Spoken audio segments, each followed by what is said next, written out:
Patient Zero, Solving the Mysteries of Deadly Epidemics by Marilee Peters. Chapter 5, World versus Virus. Part 1, Spanish Influenza Pandemic, 1918-1919.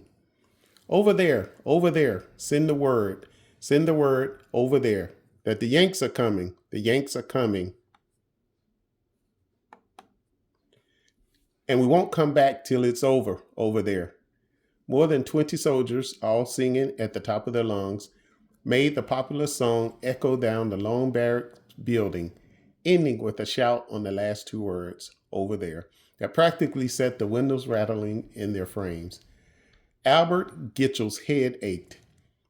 He pulled his thin blanket over his head and burrowed down in his bunk, trying to block out the noise and get some sleep. In these giant drafty barracks, hastily built only months before to house American soldiers on their way to Europe to fight in World War I, there was no escaping the rowdy songs and laughter that sometimes seemed to go on all night. There was good reason to stay up singing. It was the only way to stay warm through the frigid Kansas night. Huddled around the glowing stove, clapping hands, stomping feet, sharing cigarettes, the men tried to keep the cold at bay. Normally, Albert would be in the thick of the fun, giving his renditions of all the popular tunes as loudly as he could. But tonight he longed for quiet. More than anything, he wanted to go to sleep and wake up feeling less achy and feverish than he had felt right now. The winter of 1917-1918 was the coldest on record in the state of Kansas. The officers, who would normally order the soldiers to bed, looked the other way and let the men at Camp Funston sing through the freezing nights. It was only the camp medical staff who got angry when they found clumps of men knotted around the stoves for warmth. Then they would lecture the soldiers about the dangers of spreading contamination. No one paid them any attention. The men needed to keep warm, and if that meant that they might spread germs to one another, it was a risk they were prepared to take. After all, what was the worst that could happen? A couple of days in the infirmary? One of the camp's superior officers had already complained to the Army administration about the conditions at Camp Funston, writing that the barracks and tents were overcrowded and inadequately heated, and it was impossible to supply the men with sufficient warm clothing. The conditions in the camp were perfect for spreading disease, but nothing was done. Not quite a year earlier, on April 6, 1917, the United States had declared war against Germany, joining the Allied nations, among them England, France, Canada, Australia, and Russia, in the Great War, which we now know as World War I. But the country had only a small army, and they would need many more men to join the war effort. Within a few months, the army had drafted 2.8 million men, and massive camps were hastily erected all over the country to train the new soldiers before they were shipped overseas to the front lines of Europe. Camp Funston was one of the biggest training camps, but even so, it was crowded.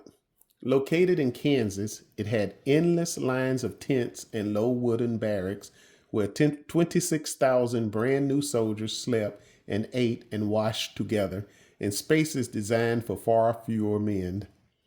Most soldiers didn't stay long at Camp Funston. They were soon sent off for more training at other camps or onto ships carrying them to the battlegrounds of Europe. The plan was that by the summer of 1918, the U.S. would be sending 10,000 soldiers to France every day. And although neither the men singing around the stove nor poor Albert Gitchell knew it, the United States would very soon be sending some invisible cargo to Europe along with its soldiers, a deadly virus. The wards fill up. Albert woke up early As an army cook, he was trained to wake up in the pre-dawn hours, long before the reveille sounded, to report for breakfast duty. He dragged himself out of his bunk and dressed in his uniform, even though his body screamed in protest and his head throbbed. He made his way slowly across the frigid camp to the kitchens. By the time he arrived, the fires had already been lit. He slipped an apron over his head and took his place quietly in the line of cooks, hoping to avoid his sergeant's eye. An enormous pot of porridge stood in front of him on the range, and he picked up a metal spoon to stir mess and keep it from burning on the bottom. Nothing made the men complain more loudly than burnt porridge in the morning. That had been one of his first lessons in the army. Clang! The spoon slipped through his fingers and clattered noisily onto the rough wooden floorboards. Wearily, Albert bent down to retrieve it, then turned back to the vat on the stove. Private Gitchell, stop what you're doing right now. Albert froze, the spoon in the air above the porridge. It was the sergeant. Gitchell, have you or have you not been instructed on the basics of kitchen hygiene? I have, sir, Albert said. Then you know better than to use a dirty spoon from the floor. That's the fastest way to get the health officers in here. Gitchell, and we don't want them looking over our shoulders. As he spoke, the sergeant strode across the kitchen until he was next to Albert. He noticed the young soldier was pale, his eyes glazed. Beads of sweat dotted his forehead. You feeling okay, Gitchell? Little under the weather this morning, I guess. Didn't sleep too good, Albert replied dully. The sergeant sighed in irritation. Hygiene again, Gitchell. Kitchen staff are not to report for duty when sick. Take off that apron and get yourself to the camp hospital. By the time he had crossed the camp to the hospital, Albert was feeling worse, much worse. The medical officer didn't need to do much more than glance at him before making a diagnosis. Flu. Report to the contagious ward. You're confined to bed, soldier. Albert was barely out of the door when another man staggered into the hospital. It was Corporal Lee W. Drake of the 1st Battalion's Transportation Detachment, complaining of headache, fever, sore throat, and aching joints, symptoms identical to Albert's. He was sent to join Albert in the contagious ward. So was Sergeant Adolph Ruby, right behind Drake, also suffering from flu symptoms. Another man followed, then another.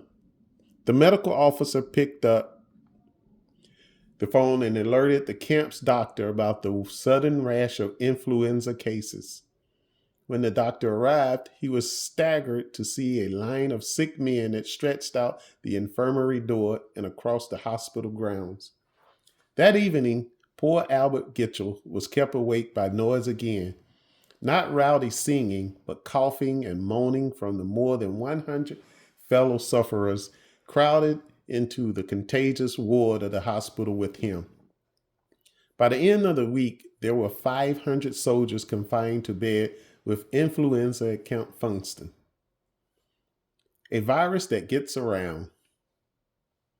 Spanish influenza moved so fast in 1918 that some people thought the disease was the German army's secret weapon, or that the disease was released in the clouds of poison gas used on the battlefields. We know now that influenza is spread from person to person through infected droplets in the air. People with influenza shed the virus for 3 to 6 days after being infected, often before they have developed any symptoms, and the virus is tough. It can survive on a hard surface like a doorknob for up to 2 days, waiting for a hand to help it make the leap to a mouth or an eye or a nose. Influenza is a crowd disease, spreading easily when people are packed together, like soldiers on a troop ship or in the trenches of World War One. Malnutrition, exhaustion, and a lack of medical care increase the risk. So many soldiers came down with the flu in 1918. It brought an early end to the war. Private Gitchell, patient zero. Private Gitchell, Army cook, became the first recorded patient in the great influenza pandemic that over the next year would kill between 50 and 100 million people around the globe. Albert survived his bout of the flu, but he was one of the lucky ones. At Camp Funston, 48 of his fellow soldiers died from influenza that month, and the great movement of U.S. troops began. As the great movement of U.S. troops began, sick men from Funston spread the disease to other camps.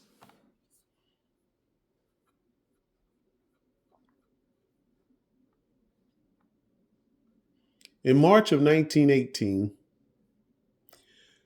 84,000 American soldiers set sail for the port of Brest in France. In April, 118,000 more boarded troop ships for the journey to the front lines. Influenza spread fast in the crowded ships, and hundreds of men had to be carried off when they landed in France. Thousands more were still walking, but extremely infectious. The Allied soldiers already in Europe, Britain, French, the Allied soldiers already in Europe, British, French, Canadian, and Russian troops were in weak condition after 4 years spent in the trenches. Among these men, the influenza virus spread like wildfire. Tens of thousands of soldiers began filling Army infirmaries in the late spring of 1918, too sick to report for duty, and while most were up and around again within a few days, the sheer number of sick men affected military operations. The British Navy had to delay launching its fleet for 3 days that June because there weren't enough healthy soldiers available to man the ships. Soon the virus crossed the no man's land between the trenches and began spreading among the German troops. For months, Germany had been planning a massive offensive for the spring of 1918, but with tens of thousands of sick soldiers, that operation had to be canceled. Many historians now believe that if influenza hadn't prevented Germany from launching its offensive, Germany might have won the war. Still, nobody outside the army knew that one of the biggest epidemics in human history was underway. Almost every country had a wartime censorship law that put restrictions on what newspapers and radio stations could report. Printing or broadcasting any news that could help hurt the war effort or damage public morale, making people worried that their own country wasn't going to win the war, was forbidden. So letting people know that hundreds of thousands of soldiers were sick was definitely off limits. That meant members of the public didn't take precautions that might have kept them from catching the disease, like staying away from crowds. Instead, people were encouraged to attend rallies and parades in support of the troops. The disease spread fast among civilian population in Europe. Even the King of Spain came down with a case of influenza.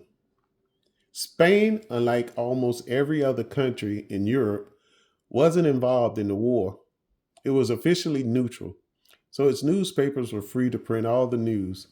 That spring, the big news in Spain was the influenza epidemic. Other countries, unable to report on their own epidemics, reprinted the articles about the outbreak in Spain, and so the disease that spread across the world became known as Spanish influenza. It wasn't just the flu. Doctors had never seen anything quite like Spanish influenza. Some of the first major outbreaks happened at military camps near Boston in the early fall of 1918. In a letter to a friend, one camp doctor described the horrors he was witnessing. 2 hours after admission, they have the mahogany spots all over the cheekbones, and a few hours later, you can begin to see the cyanosis, a condition in which the skin turns blue from lack of oxygen, extending from the ears and spreading all over the face. It is only a matter of hours then until death comes, and it is a struggle for air until they suffocate. It is horrible.